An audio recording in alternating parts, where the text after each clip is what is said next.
Have you ever gone to your doctor's appointment, or endocrinologist, or whoever you see for your diabetes management, and thought to yourself, there's just no way that you fully understand, fully grasp what it's like to live with type 1 diabetes? Now today I want to get into 3 questions that you should be asking your endo, and how my endocrinologist appointment went just last week.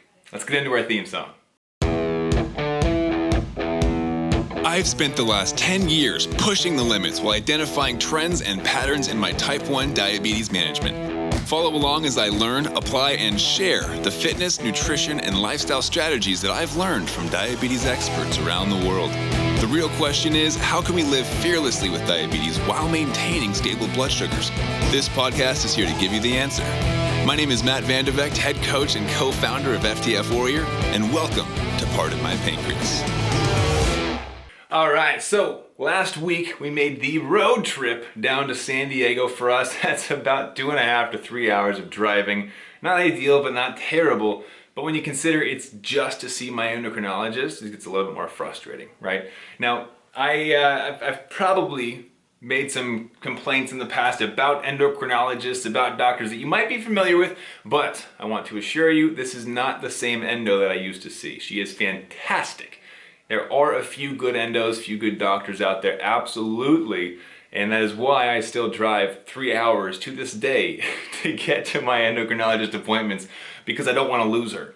And my wife's like, why don't you just get one where we live now? And I'm like, you don't understand how hard it is to find an endo like this. And honestly, it's for me because I want somebody who I can have a conversation with.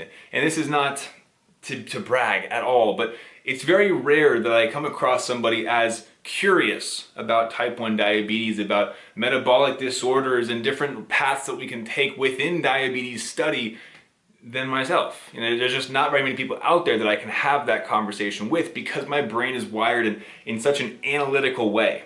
And my endocrinologist is very similar to that, where we both bounce questions off of each other. We can ask about, how is insulin sensitivity related to our diet? How do different variables come into play as we look at the exercise paths, the metabolic pathways, the dietary constraints that people put on themselves, how to manipulate insulin pumps, all these different conversations, action timing of insulin.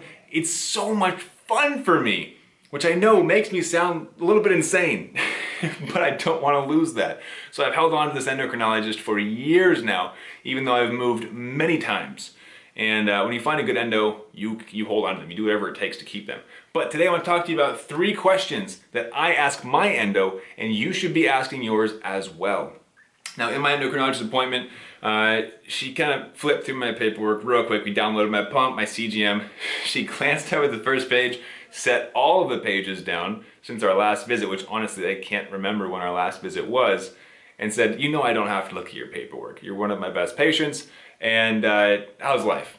And she does a great job at her job, so this is not her ignoring my diabetes. She just knows that I am very particular, very precise about my diabetes management. She gives a quick glance at my numbers, ups and downs, like how often are you going low, high, bolus, basal, are these rates set correctly?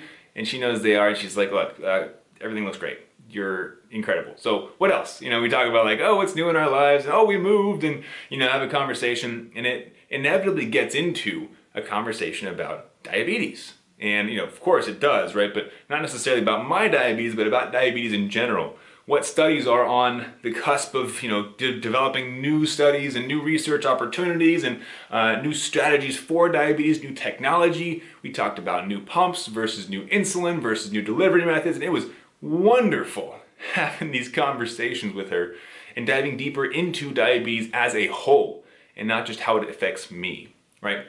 But the 3 questions that I run through in my head, and yes, I do take notes before I go to the endocrinologist. It's important that you show up with notes because you've likely done what I did in the past, which is you show up with tons of questions, you get about halfway through the appointment, your mind goes blank, and you're like, I know I had questions for you. Just hold on a second, please. And they're like, I gotta go to my next patient. I gotta go. And you're like, I have a question though. I just can't remember what it was. And then the second that door closes behind you, as soon as you take off, you remember your question, but it's too late. Now you gotta wait for your next appointment, right? So what I encourage you to do first thing, this is just a bonus little lesson, write down your questions, write down your data, write down anything you want to bring to this appointment, because the second you walk through that doctor's office door, it's like a force field of memory loss. You're gonna forget what you were there to ask in the first place. So first thing, write down your questions. Okay, that's your little bonus. Now, the first question I want you to ask and be ready to ask is, what's been going on? And what do you need help with now? Okay, and not necessarily like, hey, what's been going on? Like, no, what's been going on in your life, me, you, and what do we need help with right now? You show up and say, oh my goodness, my high blood sugar has been super high in the mornings. I notice there's a spike every single morning. I just can't figure it out. What are your thoughts? And ask them to help you figure this out, okay? Not just to make a change in your pump, but to help you figure it out, to work through it together, right? The more you understand, the better you are going to be able to do this on your own outside of their office, because guess what? They don't live with you. You're not gonna have access to them 24/7. So you have to learn how to do this on your own. First step to that is ask or present them with data and say, okay, I've been going high every morning. Yes, this requires that you be your own best advocate by collecting data, by doing your own homework. What? I have to take care of my own diabetes? Are you kidding me? Yes, it's your diabetes. Nobody should care about your diabetes more than you, okay? And they never will, honestly. If they ever care more than you do about your own diabetes, something's seriously wrong, and it's not gonna go well long term. Like, you're gonna end up with complications or like just a really rough roller coaster ride of diabetes blood sugars, right? So first thing, show up with what's going on, present that data and say, what do you think? Here are my thoughts, what do you think? I have high blood sugars every single morning. What do you think? And your endo might be like, well, are you still eating those cupcakes every single day for breakfast? And you're like, no, I stopped doing that last week. And they'll be like, okay, cool. Maybe it's non phenomenon. You're like, oh, what's that? And this is where the second question comes into play. Why? What's that? Curiosity. Now, it could be, what's that? Asking for more information about their thoughts, right? Like, hey, it could be Down phenomenon. Don't just say, oh yeah, of course, Down phenomenon, right?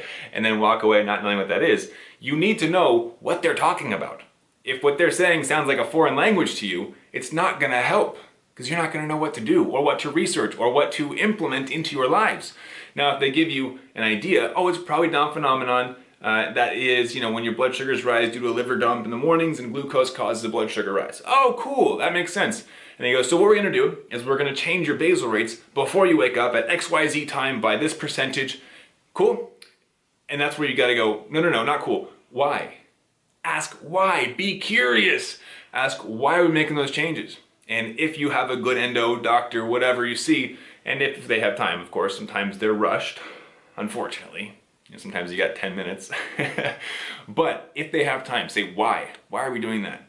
And they should be able to explain to you why they're making basal shifts, why your bolus ratios are changing, why exercise impacts blood sugars. And unfortunately, I had to insert a little caveat here. Most endocrinologists, most doctors, most medical professionals are not at a place right now where they can teach you about blood sugars being impacted by exercise or food. The biggest things they know is that exercise does impact blood sugars, and that food, well, only carbohydrates impact blood sugars, which we know, right, is not true. It's actually carbs and fats and proteins, right? And exercise can go either way, up or down. There's a lot of new information out there that they might not be aware of, but it's still important to ask why. Figure out why they're doing things. What is their thought process? And can they explain the science behind it to help you have a deeper understanding of these situations? So that why? So that you can make your own decisions outside of the doctor's office. They can make changes that day. But what happens if they don't work 2 days later? What happens if in 2 weeks, blood sugars go and just get flipped upside down? You need to have a deeper understanding of what they did and why, so that you can make more changes on your own, or at the very least, have an idea of why they made changes so you can present that data back to them in an email or a phone call and say, hey, that thing you did didn't work long term. Here's what I think is happening. What do you think? And start the process over again. What do you think? Why are you doing that? And the third question you want to ask, or rather even just present, is what are you curious about? And present that as a question to them. What can you learn in that appointment that will help you further your progression of diabetes management understanding and strategies? So for me, for example, I walk in there, we talk about, the breakdown of fat in our body, we talk about different exercises and how that can impact insulin sensitivity. We talk about different types of insulin, the action timing of insulin, how long it lasts in your body, the different factors that impact blood sugar drops and blood sugar rises. So I get real curious. But for you, I want you to at least think of one thing that you can be curious about. Hey, the insulin pump that I'm on, is this the best thing for me right now? Is there a newer option? Hey, the type of insulin that I'm taking, do I need to be taking this? Is there another option for me? Hey, should I be logging my blood sugars? And if so, where do you think is the best time to start in the day, right? Get curious about what can further your personal progression of knowledge and understanding within diabetes, okay? So step one, what's going on now? Ask them their thoughts. Step number two, ask them why. Why do you think that, right? Be a kid. Why? Until it's annoying. Get that deeper understanding so you know the way they think. You can understand how to reproduce those thoughts, those actions in your own diabetes choices. And number three, be curious. Ask them questions about the future, about other options, about if you're doing things right, about what her other, or his other, my endocrinologist is a female, about what their other patients are doing. What are other strategies that are working right now, right? Get curious. And with those three questions, you can frame what's going on now, how do I fix it? Well, how did that fix it? Why did it work? How do I reproduce that? And get curious so I can know what can I do in the future to better my success rates within diabetes management. All right, I wanted to add in a quick little context. I know I mentioned earlier that my endo is curious. That's one of the reasons why she continues to build on top of her existing education, and we get to have those incredible conversations about what's working, what's next, what's new. And I mentioned this next piece for two reasons. One, because I want to show you how curiosity can lead to new strategies, new information, new implementation. But two, let's just be real, it's a little bit of bragging rights.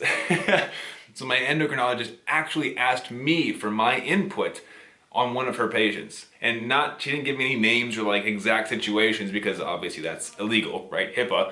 But she gave me kind of the surrounding situation, used in a generic example of like, okay, if XYZ happens, what would you do? What would you tell someone in this situation? And what would you recommend they do with their diabetes and their blood sugars to stay stable like you've done with yourself? And I took a moment inside and I was just like, I was like freaking out because like my endocrinologist is asking me, her patient, for my advice on what she should tell her patient. And I was like, this is so cool. Because not only, of course, do I get bragging rights for like a medical professional coming to me for advice, but she is so curious that she is open-minded to hearing new strategies, new thought processes on how to take care of diabetes, right? And it was a conversation that her and I had last year about proteins and fats and how they should be taken into consideration when dosing for a meal that she now talks to her patients about fats and proteins. Because of the conversation that we had, she became aware that those can also be brought into the equation when dosing insulin for food. Because of her curiosity, she became a better endocrinologist. This is why I can't give her up. This is why I'm still driving 3 hours to go see her, because she's that incredible, that curious, and of course, bumped up my ego quite a bit to have my opinion asked, my recommendations sought after within diabetes management from medical professionals, and it's always nice to hear that as well. And this is just the amazing relationship that we have, why we can have these high-level conversations of advanced diabetes strategies in order to help her keep her patients' time in range improving and improving and improving, their A1Cs lowering and lowering, because she can have conversations like that with myself. So yes, curiosity can improve the outcomes of not only patients but also medical professionals. Curiosity is an incredible tool to use, and you should never stop asking why. Never stop wondering what's next, how can I grow, how can I improve, because that is how you continually reach new heights, greater heights than you ever thought were possible. And I'll tell you one quick funny story before I have to hop off today. When my endocrinologist and I were getting deep into these conversations about, the intricacies of diabetes management and how no one has the exact same variation. We all have different variables in our lives that can cause fluctuations in blood sugars. She kind of leans back in her chair and goes, man, if only there were some magic formula for blood sugar control, right? And I had to laugh because she doesn't know, of course, that we actually teach a formula for blood sugar control. I laughed I looked at my watch and I'm like, there's no, actually, I don't even have a watch. This is completely different. I looked at my phone and I was like, I don't have enough time to explain to her like the actual 80-20 blood sugar formula that we use, right? For myself, for my clients. And she looked at me and after she had her laugh, it was like, I think the reason that you're so well controlled all boils down to self-discipline. And of course, I partially agree with that. But the other side of my self-discipline, of course, is grounded in the 80-20 blood sugar formula. And while she may not know the ins and outs of that formula, she may not know each and every individual piece of what we teach, her curiosity can get her there.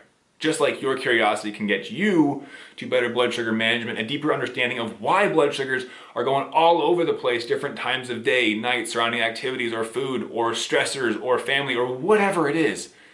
Your curiosity is going to help you get there. And if you are curious, speaking of the 80-20 blood sugar formula that we do teach, because there is a literal formula for blood sugar control surrounding your daily life, your activities, exercises, and movement, your meals, different types of meals, and more flexibility behind what you eat. If you want to know more about that, if you're curious about how a formula-driven, more analytical side of diabetes management is run, check out the 80-20 blood sugar formula at diabetesinaction.com. It's a free training that I did recently where I go over some of my strategies. It's a little bit more advanced than what I covered here, but in that training, you'll learn some new strategies that I think you'll find useful.